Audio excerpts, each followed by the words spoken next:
Hi, everyone. We're just going to start in a few seconds after everyone is able to enter into the session.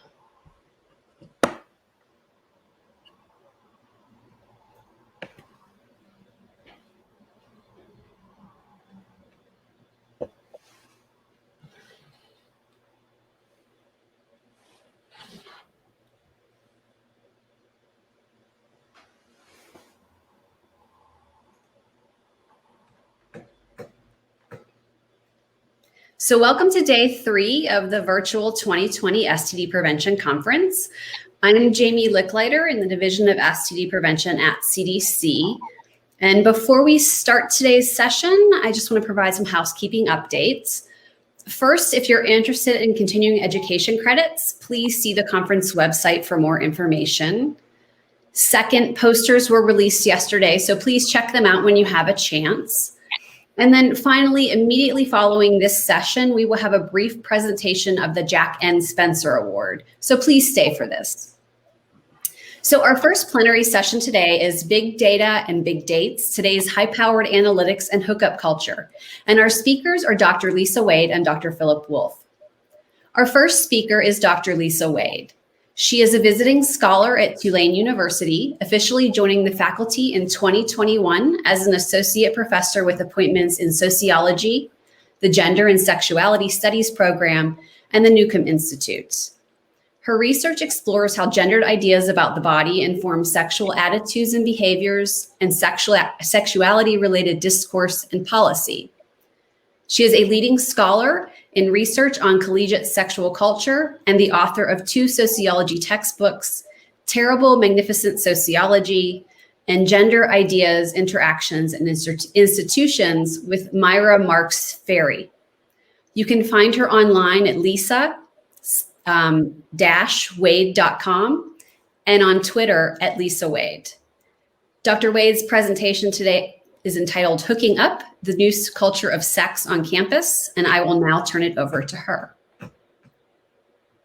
Thank you so much, Jamie. Thank you all for having me, and thank you all for being here. As Jamie explained, I'm here to talk about my research into hookup culture. This is a phrase generally used to refer to a specific sexual culture common on college campuses since around the mid-1990s. We see hookup culture almost everywhere we look, on small and large campuses, private and public ones, secular and religiously affiliated, on the coasts, in the South, on elite campuses, and on more accessible ones. We found it on majority white and Hispanic serving institutions, and one study has documented it at a historically Black college. We don't see hookup culture at commuter schools where students don't live in residence halls. And we haven't studied schools that have very strong top-down sexual cultures, such as evangelical and Mormon schools, nor have we looked at military academies. So hookup culture, it isn't everywhere, but it does appear to be ubiquitous. My plan for today is to introduce the practice of hooking up and describe what it means for a college to be a hookup culture, after briefly describing my research methodology. I'll then zero in on my discoveries regarding hookup culture's emotional landscape, its affective logic, and its feeling rules. I'll then offer a few thoughts as to how this undermines sexual well-being generally and the prevention of sexually transmitted infections specifically. And finally, I'll share some thoughts as to how the pandemic might be changing these things, erring on the side of optimism. A couple of asides before we begin.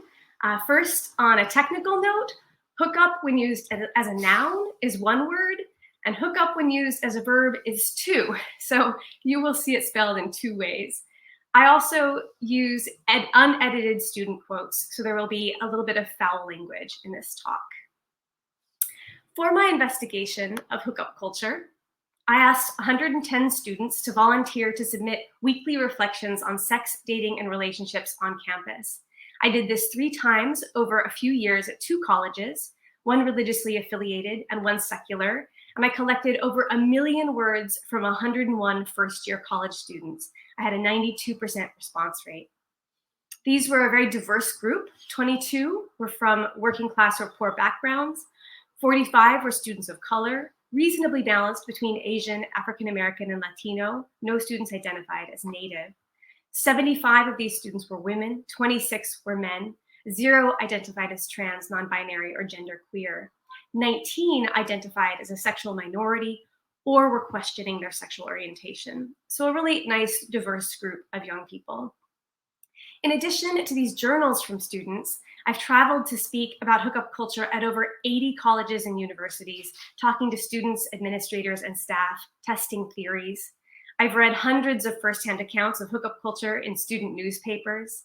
I did follow-up interviews with 21 of the students in the first wave of my study after they graduated from college, and I asked them about the next 3 years after their first year and beyond.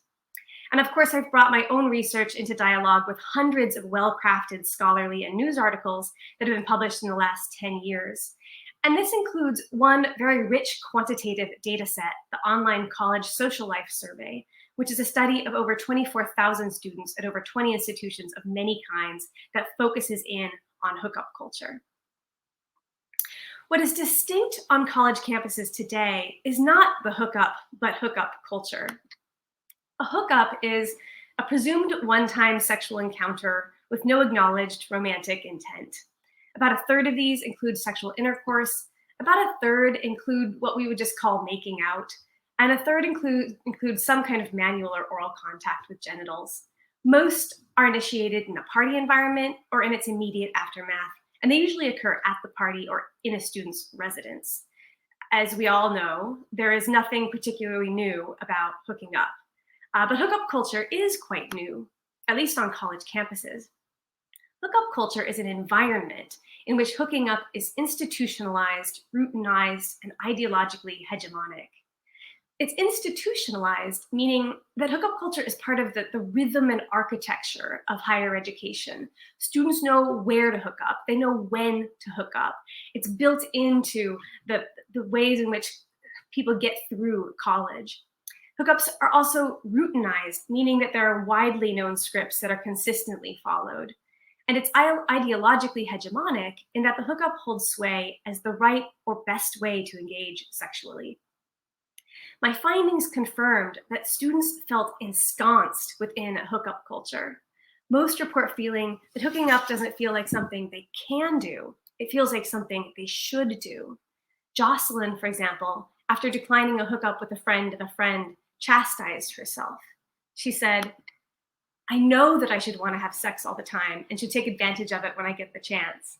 When I didn't, I felt like a loser or uncool. You're at college and you're not having sex. What's wrong with you?" Students not only feel like they should be hooking up, they also feel like they must if they want any sexual contact with anyone at all. Hookup culture has co-opted the relationship formation process. So 2/3 of students will form romantic relationships in college that are serious, but 2/3 of those will develop out of a series of hookups. So students hook up because it's the primary way to attract a sexual partner, but also it's the primary way to attract a romantic partner. Now, if all of this sounds like a stereotypically masculine approach to sex, then you'd be right. Hookup culture, hooking up is placed in a gender binary.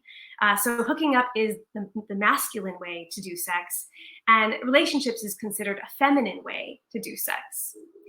Because in American culture, men and women are described often as opposite sexes, we have this idea that hookup sex and relationship sex is also on a binary where they're expected to be opposite. So whatever relationship sex is imagined to be, hookup sex is imagined to be its opposite. So if love and care and kindness and mutual discovery and shared pleasure and interpersonal accountability are what loving relationships are about, hookups are supposed to be not that. So hookup culture then, it isn't just about having sex that's casual. It's also an androcentric culture, meaning that it centers and values masculine ways of being over feminine ones.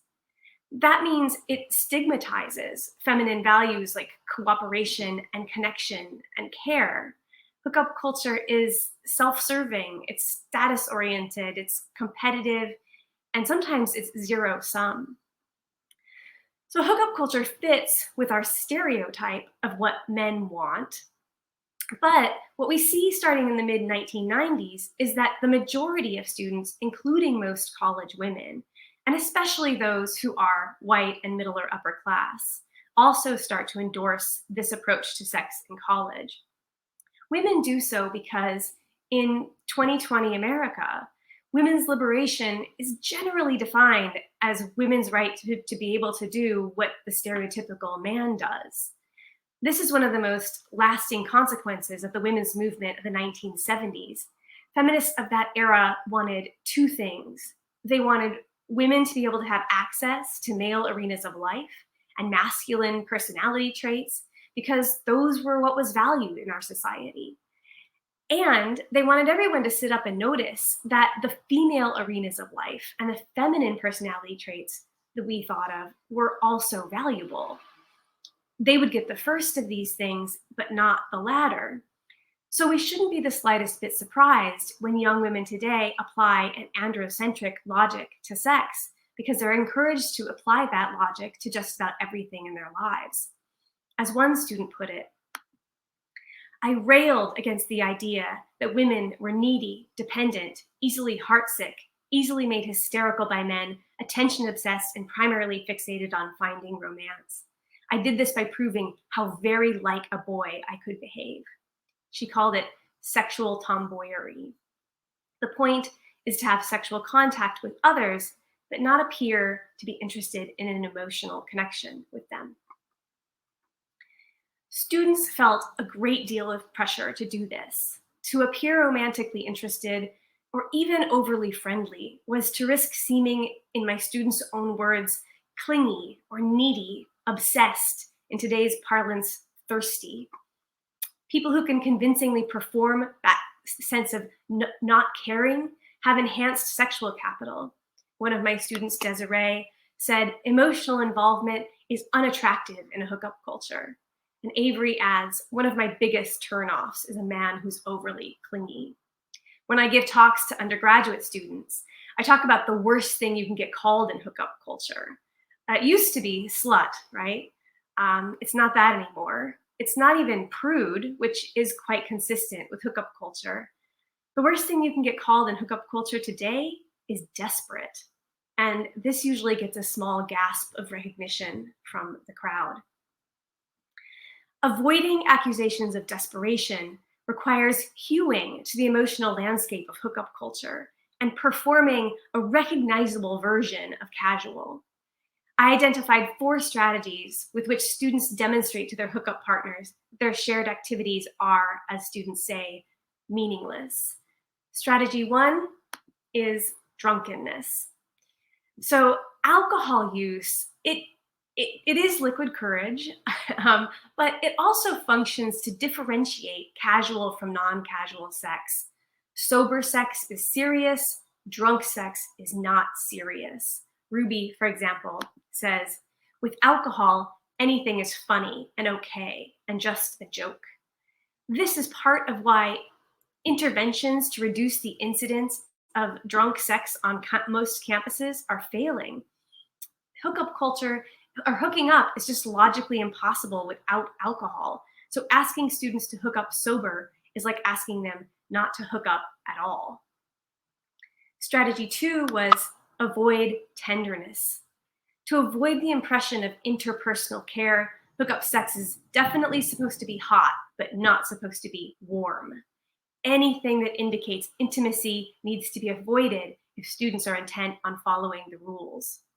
About hand-holding, Keiko said, that little touching definitely signifies something a little more than just fucking. Among the other things that students identified as more meaningful than sex, eye contact, caresses, cuddling, forehead kisses, staying the night, and even not having sex. It makes sense if you think about it. If students accept the idea that sex can be meaningless, then essentially anything else, no matter how small, can carry more meaning. Even talking to one another can be read as too emotionally charged. Farah calls it a non-spoken rule that hookup buddies should never talk about emotions or anything too personal. Also included on this list is being earnest about asking for consent. To be careful about ascertaining sexual consent is read by some students as a sign that the person is romantically interested. When Gabby, for example, encountered a guy who didn't push for sex, she wondered whether he liked her. She said, "From the stories I have heard, the only guys that do not pressure girls are the ones that might care about the girl." Strategy 3 is to perform aloofness. This is a post-hookup cooling off period, like a deliberate, exaggerated aloofness meant to disabuse each other of the impression that a sexual encounter was significant. When Carla found herself having hooked up with someone she did not like, she said, in that way, she ignored his text messages and avoided him at a party they both attended. "I feel bad," she said, but being mean was the best way to handle it. Strategy 4, our final strategy, is to limit repeat hookups. Because romantic relationships usually emerged out of a series of hookups, students limit the number of times they hook up with the same person. One hookup was usually safe. So Gabby again describes sex with a former partner as incredibly casual. She says, "We've only hooked up once, so clearly we don't really have a connection at all. Therefore, it automatically is not a big deal." In documenting hookup culture's emotional landscape, I was able to help explain why and how hookup culture is contributing to several different crises on college campuses. First is the mental health crisis. Hookup culture leads to emotionally fraught experiences, being rejected, called desperate, or just being on the receiving or even sending end of this callousness was painful for many students. Hookup culture only feels right to about 20% of students, maybe fewer. Most people don't love it, but the plurality do persist in participating. These students have mixed experiences and mixed emotions. Their negative experiences range from acute traumas to low-grade but persistent discomfort and anxiety. Hookup culture also rewards discriminatory behavior. If you're not supposed to hook up with someone that you like, if you're not choosing a partner based on affinity, then what's the criteria? Well, the criteria is the erotic status your potential hookup partner has among your peers. Hooking up is about social status and interpersonal competition. So you're planning to brag about your hookup experience to your friends, therefore it very much matters what they think of the person you hooked up with. All of this allows America's biases to sneak right in. Racism and colorism, sizeism and fat phobia, ableism, classism, the denigration of people who are considered unattractive, and anyone who defies gender expectations. This makes the experience of students who are afforded low social status worse than that of privileged students. They're on the bottom of hierarchies, they're considered low quality in the erotic marketplace, and they know very well that that's true. This analysis also helps explain why campuses are facing acute crises of sexual violence. If you're not supposed to care about the person you're hooking up with, what incentive is there to care about a person's consent? In fact, as I mentioned, it's off script and strange to be overly cautious about securing it. And if students are being told to stay on the hookup side of the binary, as they back away from anything that looks like relationship sex, they're at risk of tripping from uncaring to callous to criminal. In this way, hookup culture puts students at risk of becoming a victim of sexual violence, but it also puts them at risk of becoming a perpetrator, and it camouflages the behaviors of students who are intent upon sexually violating their peers. Now, you can surmise from here why hookup culture may not be conducive to careful and consistent safer sex practices. To communicate with one another is to share one's inner state and show interest in the inner state of someone else. But hookup culture proscribes attentiveness. This makes it difficult to begin any conversation, let alone one about something as sensitive as protection. Moreover, the hyper-individualism of hookup culture makes community-oriented arguments in favor of safer sex moot. Individuals who don't want to use protection are unlikely to respond to an argument rooted in selflessness. Quite the contrary, actually. Um, Getting a partner to have unsafe sex when they don't want to can even be framed as a win in a zero-sum game. Meanwhile, students who would rather be communicative, mutually considerate, and community-oriented find that their values violate hookup culture's feeling rules, leaving it difficult to express their desires, let alone be heard. Allow me to tell a story as an illustration. This story is on the extreme end, but I believe it captures something important by virtue of its extremeness. It comes from a woman named Sydney. Sydney had hooked up with a man named Brad a few times in her first semester of college. She had been on the pill at the time, so they had sex without condoms. Like most of my female students, she was far more worried about pregnancy than STIs. Men, by the way, didn't express much concern about either. Sydney went off the pill over spring break, and when she went back to college for the spring semester, Brad texted her her first night back. He asked her to come over, so she did, and he initiated sex without a condom. Sydney explained that she'd gone off the pill and that they needed to use a condom this time, and Brad resisted. He asked if he could just pull out instead, and she said no. I'll let her explain what happened next. I said no. That made me too nervous about getting pregnant, but he was insistent. He said I was being a bitch. I said I would get a condom and then have sex with him tomorrow night. He said he wouldn't call me tomorrow night unless I had sex with him tonight. I tried to explain to him that I was really scared of getting pregnant and that he was being unreasonable. He told me that if I didn't have sex with him right now, I was welcome to get out of his bed and walk back to my dorm in the cold and never hear from him again. So I did it. So Sydney had sex with Brad without a condom. He did pull out. She spent a sleepless night worrying about what would happen if she got pregnant. She adds, as it turned out, he didn't call me the next night or any night. Now, this is a rather extreme story. Most students were not as cruel to their partners as Brad is to Sydney here.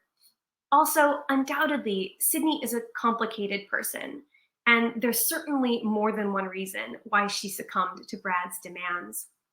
But what I want to point out is that one of the reasons that she did is because she didn't expect Brad to be kind to her to begin with. Because remember, in hookup culture, it isn't a partner's job to be nice. In fact, if Sydney had called Brad out for being mean to her, it would have been her, not him, who was breaking the rules. Because demanding to be treated with kindness and consideration is off script in hookup culture, and calling someone a bitch is technically allowed. Hookup culture, then, simply doesn't support the kind of interpersonal attentiveness and concern on which safer sex negotiations rest. It is my hope that the pandemic might interrupt some of this, and I will close with my most optimistic read.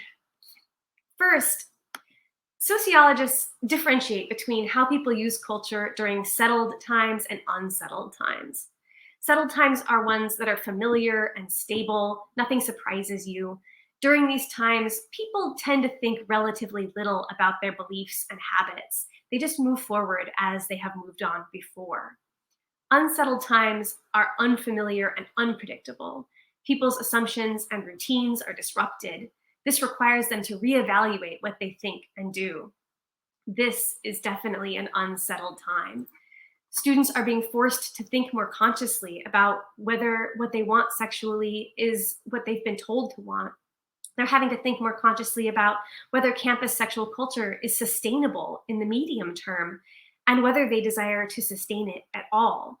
I'm hoping that that thoughtfulness is an opportunity for students to grasp a stronger hold on the culture that they all participate in creating. I wonder too if the forced separation caused by stay-at-home orders and physical distancing will inspire students to place more value on meaningful connections with others. A year of relative isolation may leave them yearning for deep emotional connections instead of or in addition to fleeting physical ones. This may inspire some students to form monogamous romantic relationships, but it may also inspire them to engage in friendlier or more intimate patterns of hooking up. The risk of the virus, in fact, gives them an excuse to form friends with benefits type relationships, or ones in which friends have medium or long-term sexual but not romantic arrangements. Many students would actually prefer this to either hookups or relationships, but they struggled to form these types of arrangements pre-pandemic because friendliness and sex are on opposite sides of that binary. Third, the pandemic may be ushering in a whole new respect for transmissible infections and our shared vulnerability. The specter of morbidity and mortality may heighten their sensitivity to the fragility of their and others' bodies and make them more cautious about violating health advice. This kind of raised consciousness can spill over into other public health arenas like sexually transmitted infections. And finally, the pandemic is a new context in which to negotiate consent. For students who are trying to follow health advice regarding the pandemic, getting close to one another requires a whole new level of negotiation, starting with, can I come within 6 feet of you? Can I take off my mask? Should we go get tested? Do you want to pod up?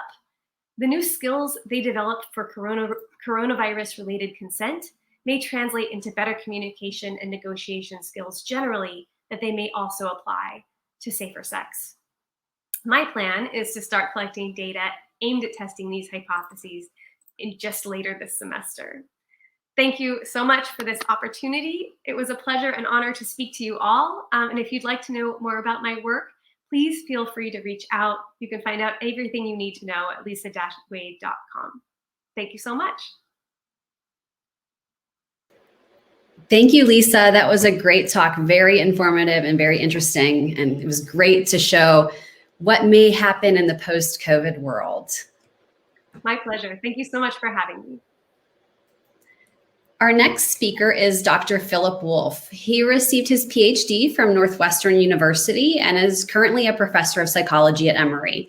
He has expertise in 4 primary areas of research: language semantics, machine learning and natural language processing, causal reasoning and future thinking, and digital phenotyping. His most recent research focuses on the mining of natural language to extract information about cognitive processes, mental health, and neurodegenerative diseases. His approach is cross-disciplinary, combining insights from psychology with those from computer science and linguistics.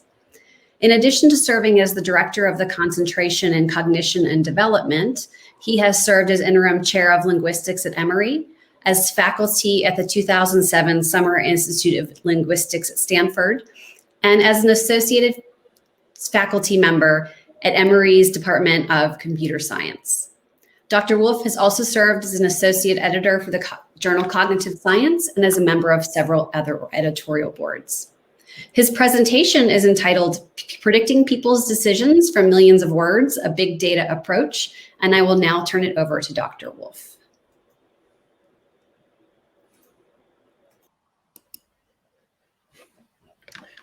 When communicating how we feel, what we think, where it hurts, we give away information about the kinds of decisions we will likely make. Changes in the tendency to use a particular expression, word order, even the acoustic features of our speech can give away information about certain cognitive biases. The information present in language can often be subtle and obscure, but what is concealed in language can be revealed through computational methods made available through machine learning and natural language processing. When used responsibly, such tools can provide a glimpse into the diverse array of information contained in people's natural speech. They can also give insight into people's tendency to make certain kinds of decisions, as well as insight into their health. Natural language processing is a subdivision of machine learning and computer science that focuses on the development of algorithms that can learn, understand, even produce human language. State-of-the-art NLP methods can acquire knowledge of syntax, semantics, pragmatics, in processes that can be used to solve certain language problems. Some of the most recent versions of these algorithms train themselves on the basis of vast amounts of text on the order of billions of words. This tremendous amount of training can afford a level of linguistic sensitivity that can exceed, in some cases, those of human judges, especially when applied over large samples of language. Such precision can be harnessed to reveal factors affecting decision making.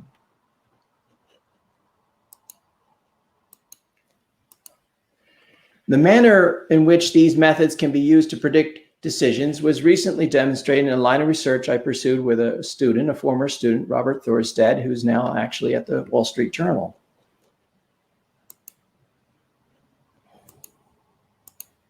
The research began with several observations. There is much existing evidence that thoughts about the future or perspection may be good for you. Prior work has shown that future thinking correlates with higher levels of physical health, mental health, academic achievement, and social involvement, lower risk for acquiring STDs, increased social involvement, lower stress, even higher GDP of a country. In the case of GDP, there was a paper in Nature that came out and the researchers used Google Trends. It's very simple. They just kept track of how often people, this was back in 2012, how often individuals searched for 2011 versus 2013. If they searched for 2013, that would be, of course, in the future. And they found that the tendency to search for the future was correlated with how much money that country tended to have.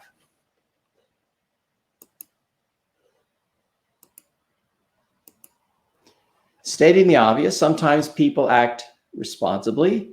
They continue their education, save money, take care of their homes. And of course, sometimes they don't. They eat unhealthily, avoid exercise, overspend. Good decision-making may depend on a person's future sightedness. That is, on the average length of time into the future they tend to look. Individuals with relatively far future sightedness may be more likely than those with near sightedness to factor in the future into their decisions, possibly by viewing the future events as more connected to their present.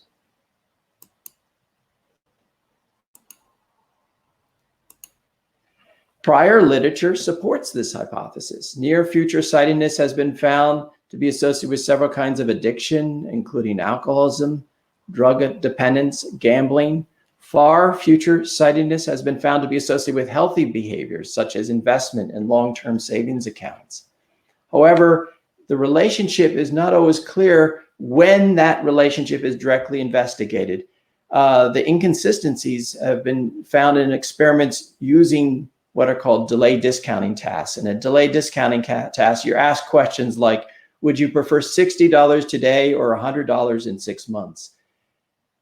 Sometimes people with far future sightedness choose the larger reward, but not always.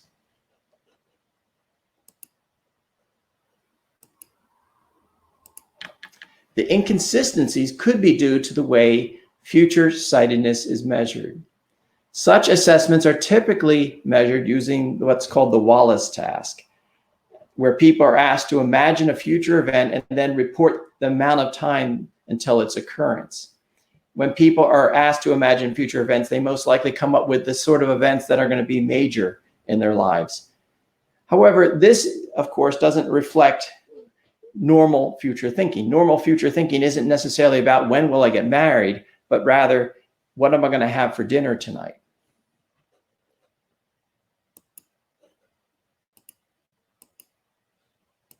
A clearer picture of temporal horizon might be achieved using a measure of horizon that is unbiased by the pragmatics of this question answering situation. One way this can be accomplished is through an analysis of people's naturally occurring language.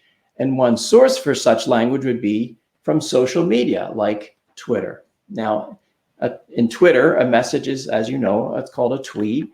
And there are many users worldwide, and the demographics of users are roughly comparable to the general population, although they tend to be younger. Individuals may tweet often. In our sample, they averaged about 2,000 tweets. They also tweeted over long periods of time, almost 3 years in our sample.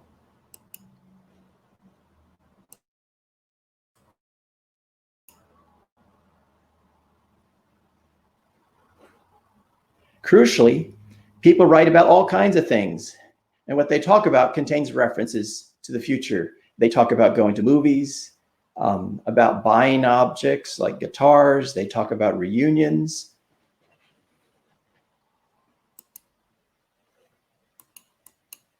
We can use those stray references to extract information about their future sightedness, and we can do so automatically.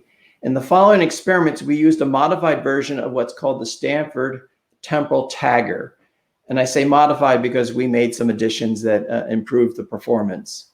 The tagger was it's based on a large set of rules that can identify references to the future. We know when the tweet was produced. We can then calculate roughly how far into the future that tweet is making reference to.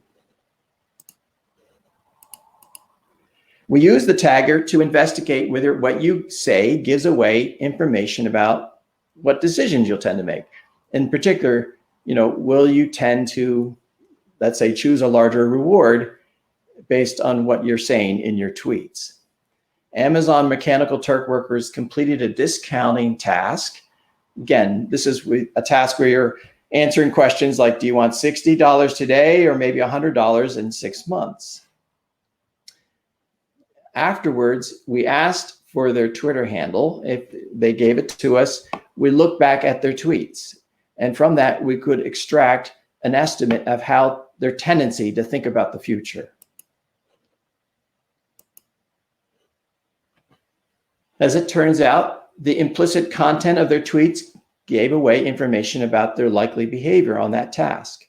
In particular, people with further future sightedness were more willing to wait for larger rewards, as indicated by a positive correlation between future sightedness and a reward index.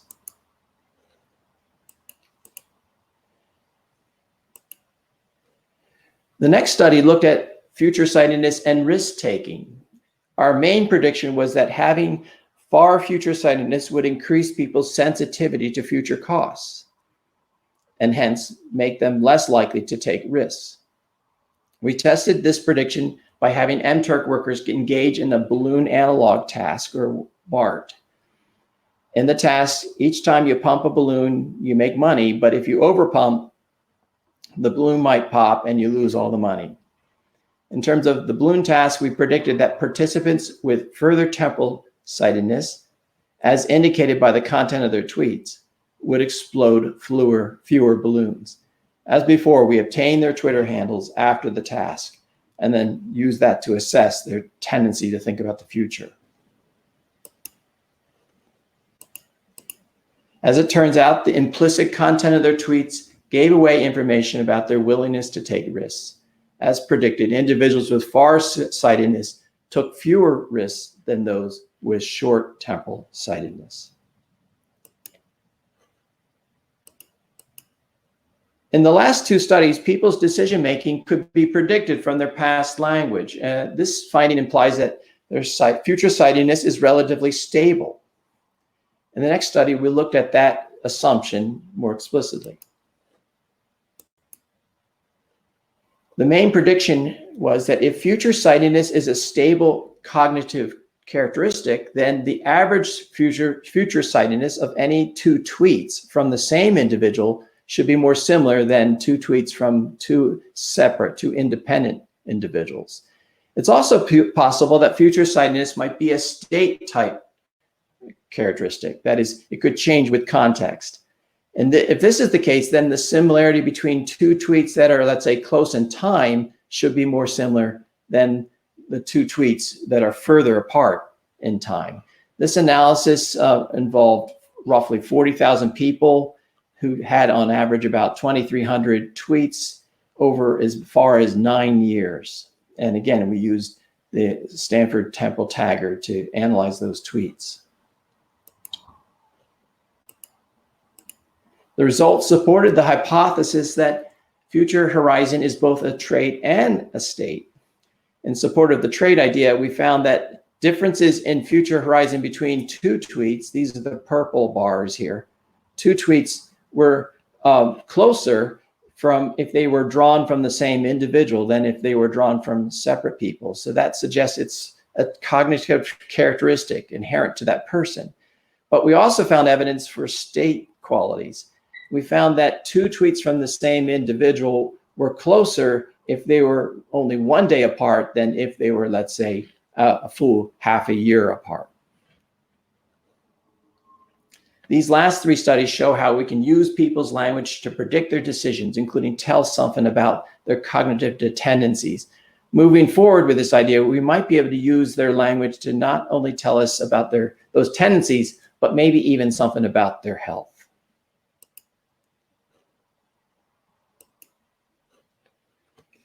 The discovery and amplification of linguistic and behavioral features can be used to construct a linguistic digital phenotype, a characterization of an individual's knowledge, representations, and thought processes that can be used to predict and diagnose the emergence of mental disorders. And here I will describe some of my research on how latent features in people's natural language can be mined to predict emergence of psychosis and neurodegenerative diseases such as Alzheimer's.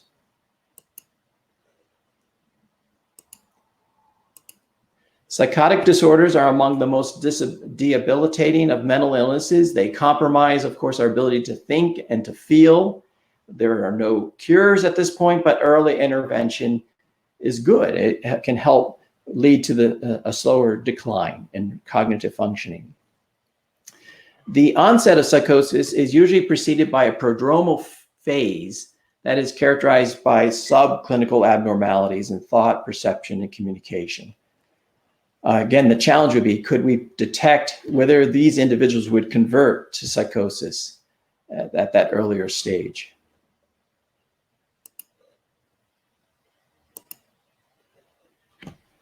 One potential candidate for digital phenotyping would be the amount of content, the semantic content in their speech. Poverty of content, or what we'll call low semantic density, has been commonly acknowledged in this literature, but getting an objective measure of it has been a challenge. But using methods from machine learning, we can do so. This is research Dr. Lane Walker.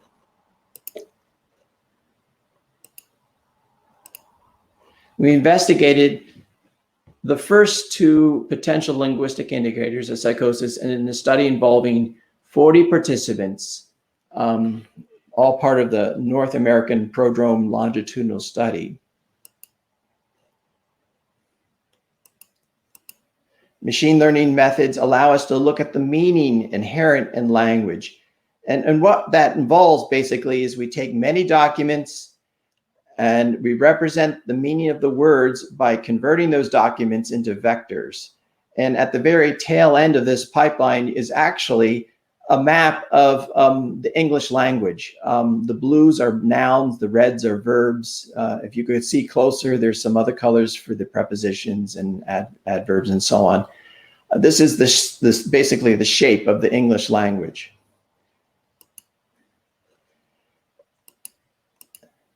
We can take the vectors and do interesting things. For example, it's been noticed that these vectors can be combined to produce other vectors. For example, if you take the vector for king and you subtract male and you add the vector female, you get a vector that's very close to the one associated with queen. This raises a possibility. Perhaps we could automatically generate meanings for words by simply discovering how to weight a linear combination of vectors. And we can do that using sort of gradient descent methods. And with that approach, we could come up with an objective way of measuring the amount of content in a sentence. A sentence involves adding the vectors of the words together, and that will take you from one point of the space to another. And then you can assess, is there another way to get from those 2 points using maybe fewer vectors?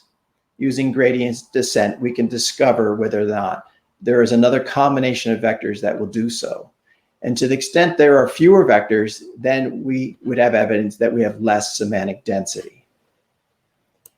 And just to jump to the results, we find using this method, along with detection of content having to do with sounds and voices, in combination, those two variables can predict the conversion to psychosis with as much as 90% accuracy on a holdout set. Neuropsychological testing can also predict future conversion, but there it's only at 83%. So in fact, we're able to outperform clinical analyses or diagnoses of this disease.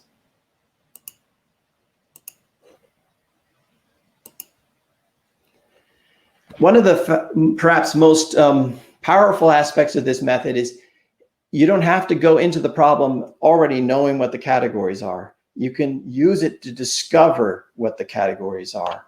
And a method we're referring to as blind classification. And that's a method we are using in the case of the detection of linguistic markers of dementia. And this is research I did with Dr. Nagin Razi and Dr. Brad Dickerson at Harvard. We focused on a particular condition called primary progressive aphasia. It's a syndrome where you have disruptions to language capabilities, but cognitive capacities are largely preserved. Unlike other forms of aphasia, like stroke or brain injury, PPA is caused by neurodegenerative diseases like Alzheimer's and frontal lobe dementia. It's widely recognized that there are maybe 3 major types, and each of those types is associated with a particular pattern of cortical atrophy. In this experiment and this study event, participants were recruited from Massachusetts General Hospital in Boston, and they were identified as belonging to one of the types of variants. And we collected language samples, kind of like blood samples. We collected language samples by having them describe the picnic scene, as I've shown you here. We also collected structural fMRIs from these individuals. And then we were able to use state-of-the-art methods for analyzing their language. And in part, the way we did this was using the latest generation of language models. These models have kind of some fun names. The first one was called Bert, and then we had Roberta, and then we have Albert, and there are a couple others out there. It's based on a new kind of architecture that is able to achieve some amazing levels of comprehension, or appearing to comprehend language. Just to give you a sample of that. One thing that Bert and these other models can do is guess the contents of sort of missing or masked words. So for example, if asked or given the sentence, "the man blank some milk," Bert can correctly predict words like had or drank or poured. If given a little more context, like "the man went to the restaurant, the man blank some milk," its guess changes. Instead of have or drink, it comes up with ordered or got or bought. In other words, these methods are sensitive to the context. And lastly, "the man went to the store," then that's a different context, and it will come up with different verbs. These models are also sensitive to common sense, it seems. Like, so for example, the snow had piled up on the driveway so high that they couldn't get the car out. When Albert woke up, his father handed him, they're able to guess something like shovel, which is more than just a linguistic kind of phenomenon, because it could have been his father handed him I got a cup of coffee. It really requires some world knowledge.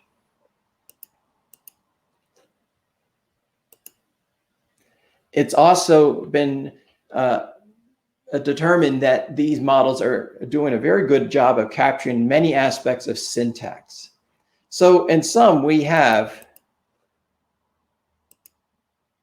a type of model that's able to really look deeply into how people are talking. And we use that to look at the kind of language samples that are being produced by the individuals with these different kinds of neurodegenerative diseases.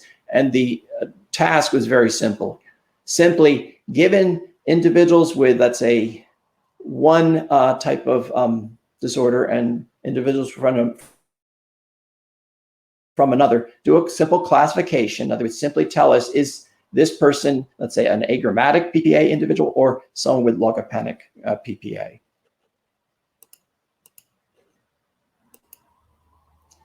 And here's a table showing the accuracy at being able to differentiate basically healthy controls from agrammatic, logopenic, semantic, and we're largely in the 90%. And if we look at, let's say, differentiating different types of PPA between each other, we're not quite as high, but we're still doing quite well at being able to differentiate the subtypes.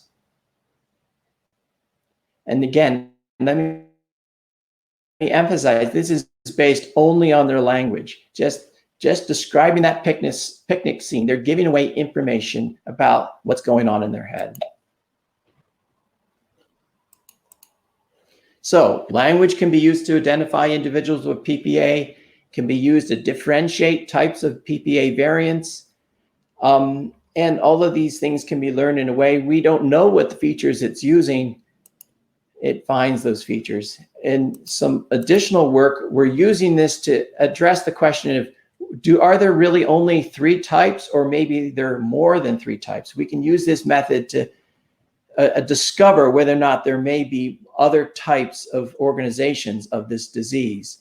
And the way that's done, it's involved, but basically you create a matrix where you compare every individual with every other individual, and that is the basis for creating a matrix of classifiers, which can then be used to create a space of similarities between all the individuals, and that can be reduced. The dimensionality can be reduced. And then we can compare the clusters that emerge with those with the structural MRIs that we've collected. And what we find is there are more than 3 subtypes. There seem to be 7. And those areas can be mapped onto different parts of the brain. And indeed, and in fact, we've not only discovered something more about PPA, but also the way it's associated with the language network. And we've learned something about the functioning of the language network in this process.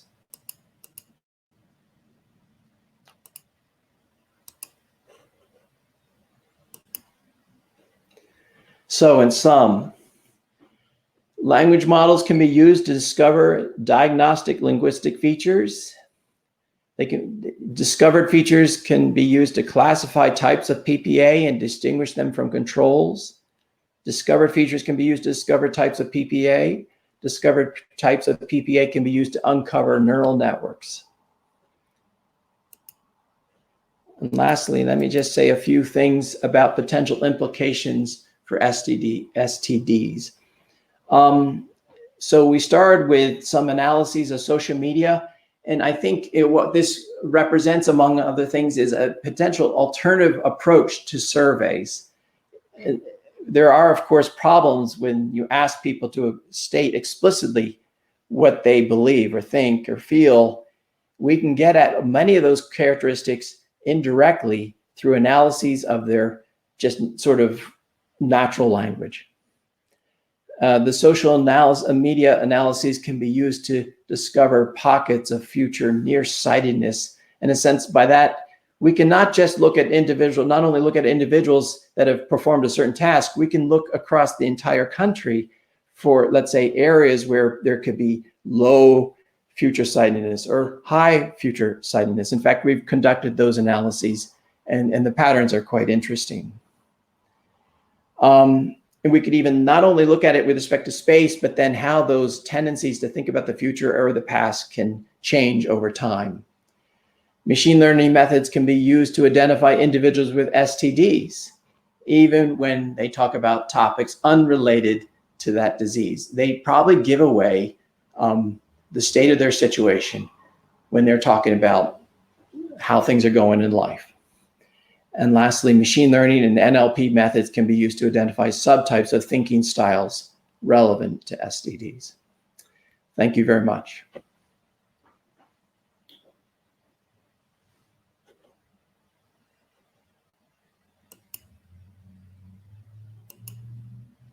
My video.